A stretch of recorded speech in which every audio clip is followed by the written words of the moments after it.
My name is Joe Kindoll. I am a member of Lexington Lodge number 1 under the Grand Lodge of Kentucky, past master of Collegium Ritus Austera, number 779 in Nashville, Tennessee, and a member of a whole lot of other Masonic bodies, including a 33rd degree member of the Nashville Valley of the Scottish Rite. I was initiated, passed, and raised 25 years ago, this past spring. So I went through pretty quickly. There was almost exactly 28 days between all 3 of my degrees. I received my Master Mason's degree 1 week to the day after I graduated from college. So yeah, I've been a Master Mason for 25 years and a member of the Scottish Rite for a little over 18 years now of that 25. So, Joe Kindoll, easy to remember between my dad and I. Been a Mason now for I think 3 years. I was initiated May of 2017 and was passed later that year, I think around November, and was raised that following February, I believe, as a Master Mason here at Observance, number 686. I'm also a member of Scottish Rite, 32nd degree Scottish Rite Mason here at the Nashville Valley, as well as a York Rite Mason at Franklin number 2, sorry. It's still pretty fresh. I'm still trying to remember that one. And then I'm also, as my father has mentioned before, I'm a senior DMLA from David Thompson chapter that meets at Doric Lodge, and was there for a long time. Filled in a multitude of capacities there at that chapter and also on the state level as well. I became a Mason primarily as a result of the influence of my grandfather on my life. My mom was a single mother, and we grew up living in her parents' house, so I was really close with both my grandparents, but my grandfather in particular and I had a really close relationship, and he used to carry me with him to lodge functions all the time, fish fries and oyster suppers. His lodge always had an annual oyster supper, and just any public event that the lodge had, installation of officers or whatever, he would always take me and show me off to his buddies. He was a very common man. He had about a 3rd grade education. He worked as a manual laborer, but twice a month, at least, he would put on the only suit that he had and get himself looking really presentable and go off to lodge. And that made a big impression on me. I can remember as a small child asking him about the ring on his finger, the Bible that he kept on the coffee table in the living room. This is the Bible, and he kept it there through my whole childhood. I'd ask him about it. It had a square and compasses on it, just like his ring. And he'd always say the same thing to me. And he'd ask me when you're older. So I had just turned 22. I was home from college for the weekend, and I brought up the lodge to him again, and he didn't miss a beat. He got up and he practically ran into his bedroom and came out with a petition that he'd been hanging on to for so long it had turned yellow. And so that's why I became a Mason, was because of his influence.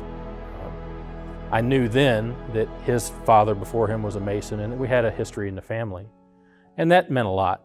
You know, that grounded it in a lot of family history.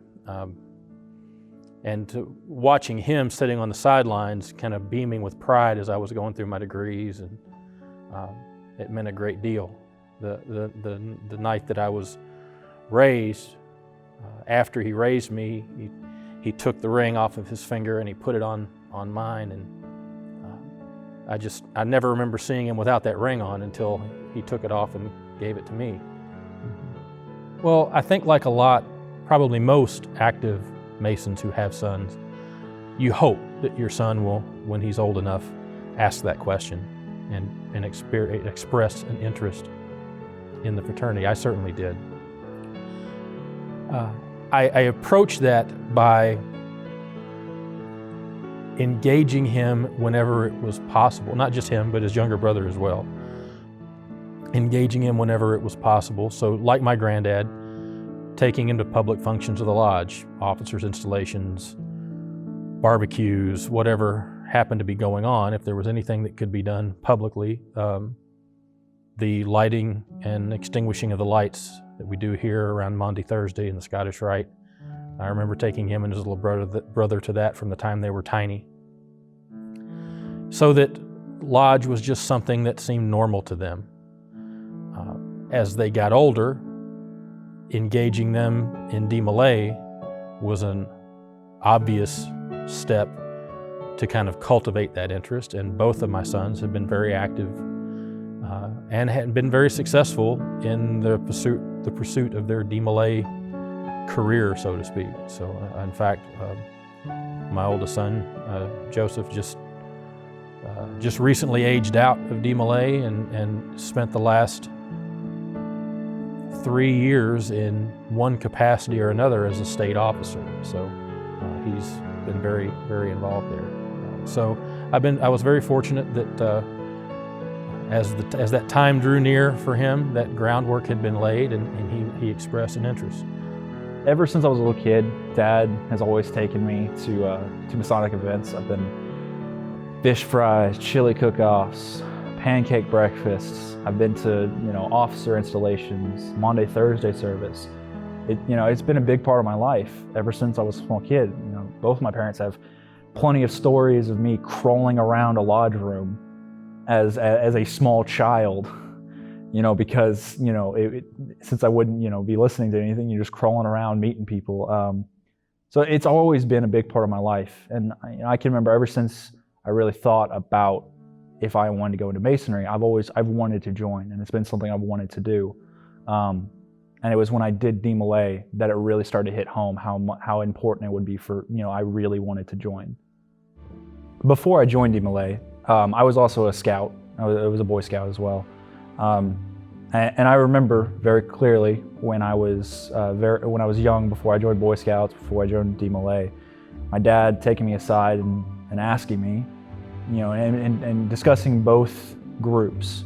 I had been Scouts a long time, so I had a good idea of Boy Scouts, but he discussed DeMolay with me and said the fact that it was very similar to some of the stuff that we do here in the fraternity, and that it was my choice if I would like to join it at some point.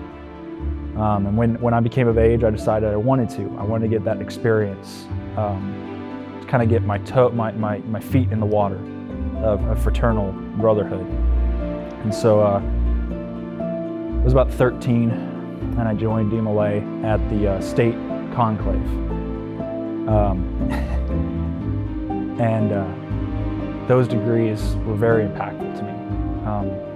They discuss a lot about growing from a boy to a man and the practices that you need to intake to become a better man for the future. They also talk a lot about fraternity and brotherly love and trust, which all have struck very hard with me, and I try to carry through my normal life. But I very much remember finishing those degrees that day and sitting at a banquet table later that night with that DeMolay book just open in my hands, just pouring through it, trying to find what part I wanted to learn in order to do. And as I've progressed through it, I've taken on harder parts. I've taken on leadership roles for the state. I was the illustrious Knight Commander for T and Hardin Priory for the state of Tennessee for 2 years,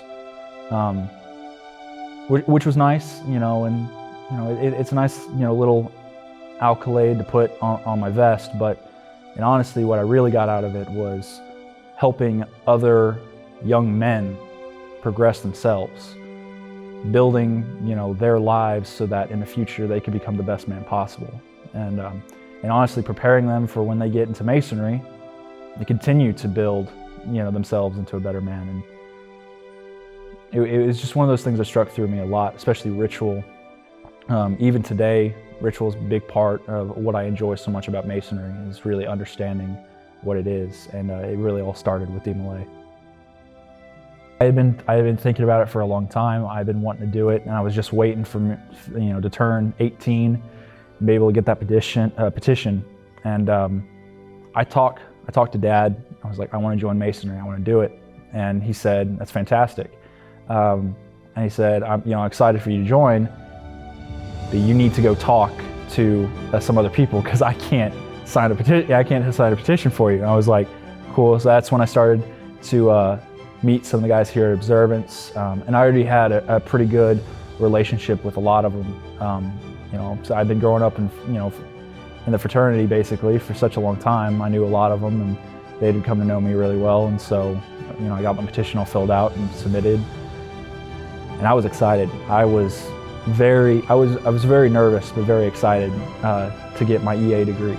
Well, it's the moment when you realize the culmination of all of that groundwork that you've laid over the years has started to come to fruition. So yeah, it felt fantastic. As you said, because of their involvement in DMLA, it didn't come as any kind of surprise. It's something that he'd been talking about for a while, so I knew that interest was there, and I knew that was his intention for a long time leading up to it. But it definitely, it's that moment when all of that groundwork starts to pay off. So yeah, it felt great. There was a lot of emotions going on leading up to that night, and even during it was a little bit of an emotional roller coaster at times. I knew the general idea of a ritual and the layout of a lodge because I'd spent years working in one, doing ritual myself, and so I had a pretty good idea of the process, in a way of kind of some of the emotions that come with it. But this was that next level of understanding. I'm eternally grateful to the Brothers of Observance 686 here in Nashville. That's the lodge that my son received his degrees in, and they were very accommodating in allowing me the privilege of conferring all 3 of his degrees. I got my degrees and spent my formative years as a Freemason in Kentucky, where the ritual works a little bit different than it is here in Tennessee. And so I tried my best to do as near perfect a Tennessee degree each of those times as I could, but I'm sure I made quite a few mistakes here and there and inadvertently tripped into the way that I had learned it.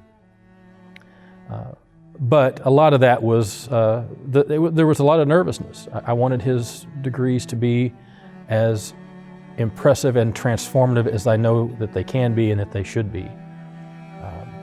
There were certainly some moments that I had difficulty getting the words out through the cracks in my voice and the emotion that was involved.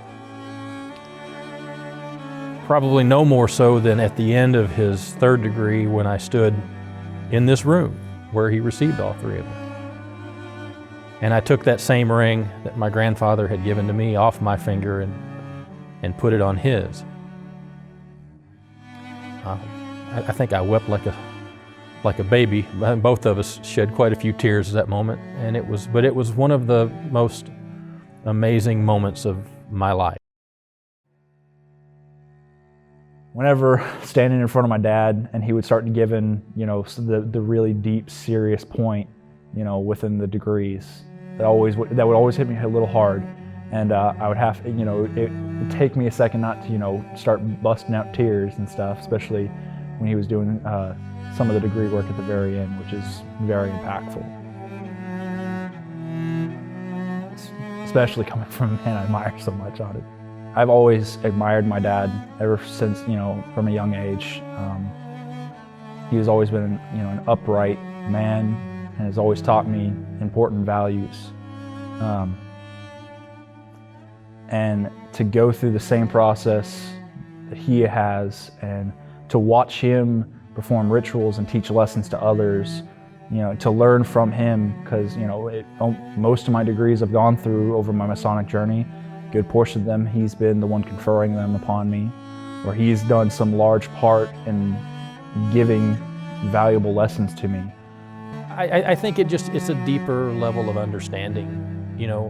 I guess I remember both him and his brother at various stages when they were little asking why I go to Lodge and what I do at Lodge. And the answer to that question is always some variation on, Daddy goes to Lodge to help me be a better person.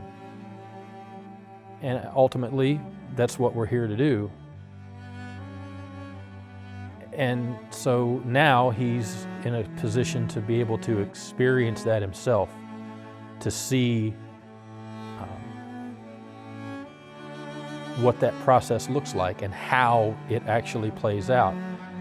And there's another side to that as well, in that, we always talk about iron sharpening iron, and the men that I have shared this Masonic journey with in Lodge and Scottish Rite and York Rite and whatever are some of the finest men I've ever known, and they help me on my journey. They help me to improve myself in Masonry. And many of them have been involved in his life, both of my sons' lives, since they were infants. And so they've certainly been supportive of them as my son, but now his interaction with them is brother to brother. And so he's experiencing some of the same iron sharpening iron with the same guys that I've been working with all these years. And so I think he sees those relationships now maybe from a different light than what he did prior to becoming a Mason himself. And that's fantastic to watch. For us to sit down, there's been plenty of times we're in the car after a degree talking about, a certain topic within the degree, or talking about some philosophical, content that we think was important or struck home with us, and just helping me learn the lessons that we've come here to learn. It has been really impactful to our relationship, and definitely made us, a lot closer, because he's my father, but he's also my brother. That shepherding through Masonry didn't end with the night that he was raised a Master Mason. Some months after that, I had the pleasure of turning in his petition for the Scottish Rite, where I got an opportunity to work in a number of the degrees that he received. I think I communicated one or two and worked in several, even serving as his conductor as the active candidate through the 19th degree, which I worked in for years. And not just that, the same thing in the York Rite. He's started his journey through the York Rite as well, and I've been either conducting him or conferring those degrees as he's gone through that. At this point, it's become this wonderful father and son activity that we can do together. Not just as a great time to experience a common event, but I feel like it gives him a little bit more insight into what makes me who I am. That he's now getting to experience a lot of the things that I've spent all of these years as he's grown up doing by myself, in the sense that he wasn't there, my family, the rest of the family wasn't there. I've certainly been doing them with my brothers in various degrees and bodies. But now he gets to see what that's like, and what Dad's been doing when he wasn't at home. I think it helps to give him a little bit better of understanding of who I am and how I came to be who I am.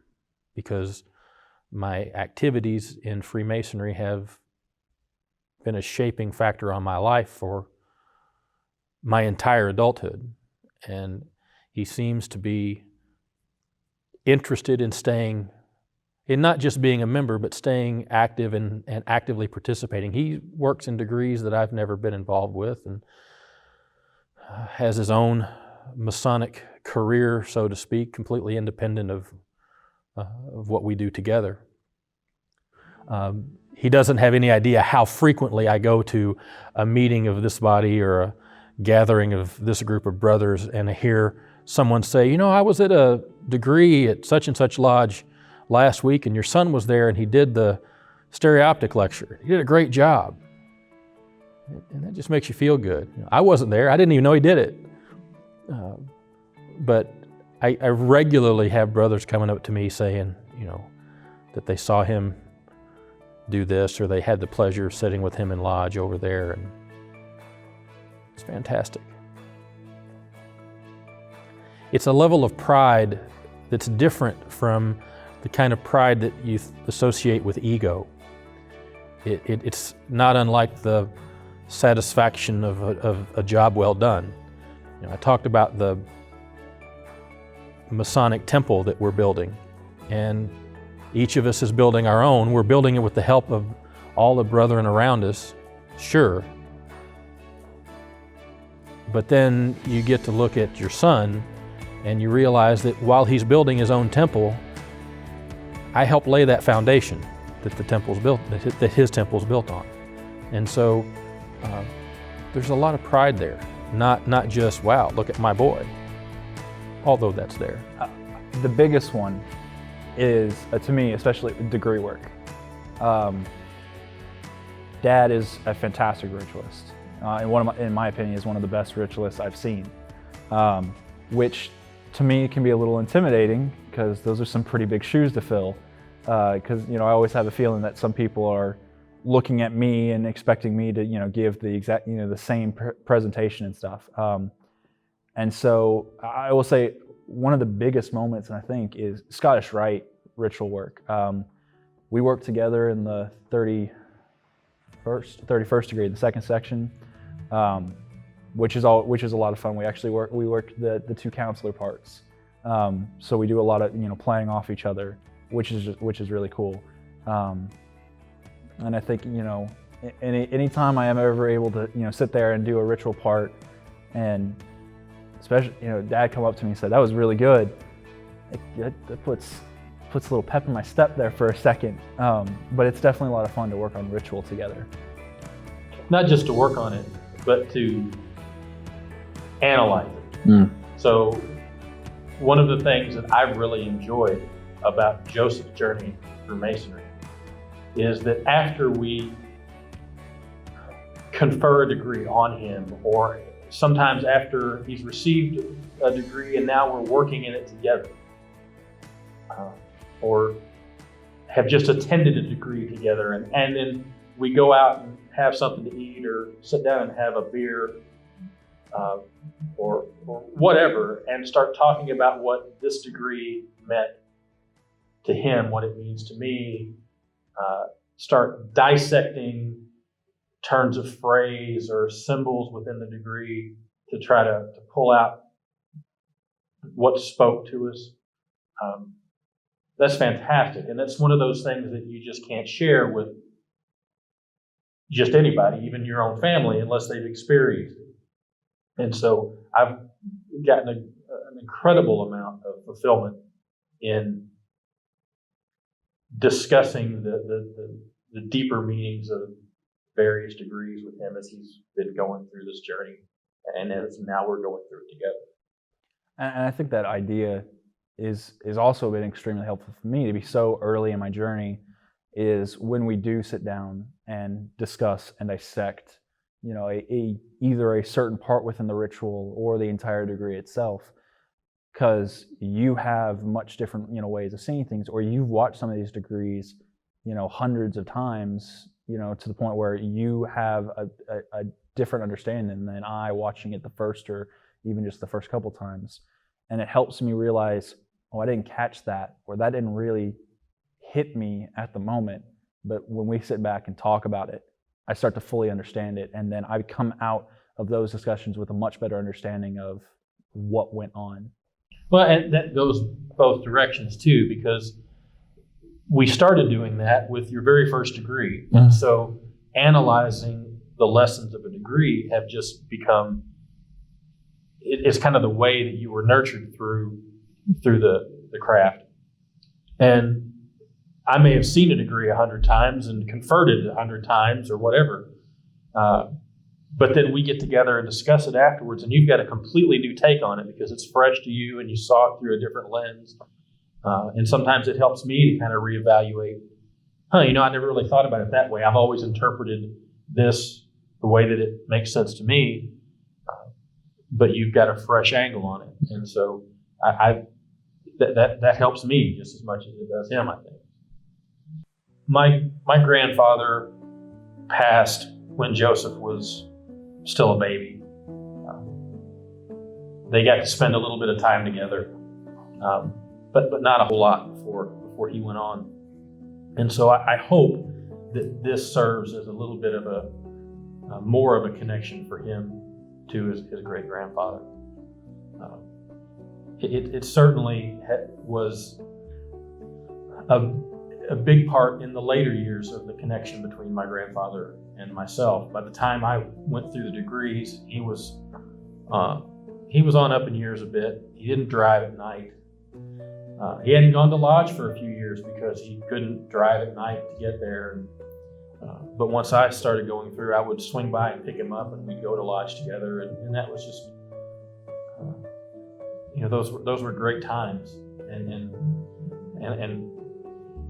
watching, when I started getting active in the degrees, and I'd look over to one side to the spot that he always sat. He used to be sitting there with this big grin on his face, pride, and that meant a lot. And I hope that he feels a little bit of that too.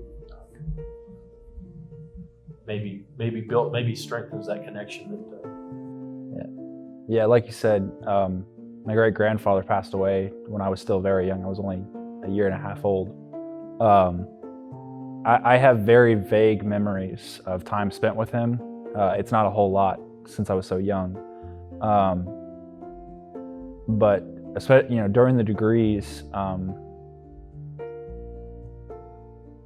I feel like there was a moment, especially during my master's, where I felt a presence of something that was warm and loving, that I like to think was my great grandfather, standing there in the lodge beside me. And after I was raised, like Dad mentioned earlier, he came up to me, and the first Masonic ring that I got is my great grandfather's ring. I don't wear it all the time because it's very important to me, and so I tend to try to keep it safe. But when I do wear it, I definitely feel a lot closer to him. And while I might not, know him as well, just because we didn't, get to really be around each other very much, I definitely feel, his presence, his spirit inside me, and especially working with my dad on stuff. There are times I can definitely, know that he's probably looking at both of us and smiling. And I like to think that maybe a couple times when I'm doing ritual work, when I see Dad, with his big grin on his face while I'm working, that the great grandfather's maybe sitting there next to him as well. So.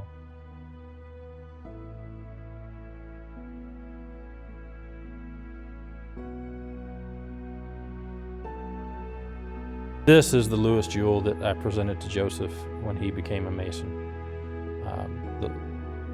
The jewel on it is a tool that's used to raise a stone of great weight, attached to a tripod with a winch or something like that. So a hole would be carved in the block, and this jewel can be inserted and used to raise the stone. And the Lewis is a word that's come to mean the son of a Mason. So in the Lewis jewel, we have here represented 4 generations in a direct lineage back. There's my son Joseph, me, my grandfather skips a generation here, and my great-grandfather. As the date of their entered apprentice degrees under their name, and then on the back the lodge in which those degrees were conferred. So in a sense, this is a direct record of his Masonic lineage going back at this point over 100 years. I think it's nice to be able to wear something like this. I think sometimes we make the mistake of ascribing additional legitimacy to someone because they're a legacy, because they have a family lineage. And I'm no better or no more a Mason than someone who comes to it as a first generation Mason, and same thing with my son. This means something to us individually. It's nice, it's fantastic. It means a great deal when you look at this and realize that you're part of something that's gone back for, in this case, over 100 years. But I do kind of caution a little bit of putting too much weight in the importance of family legacy, because its meaning should be individual, not organizational. I agree.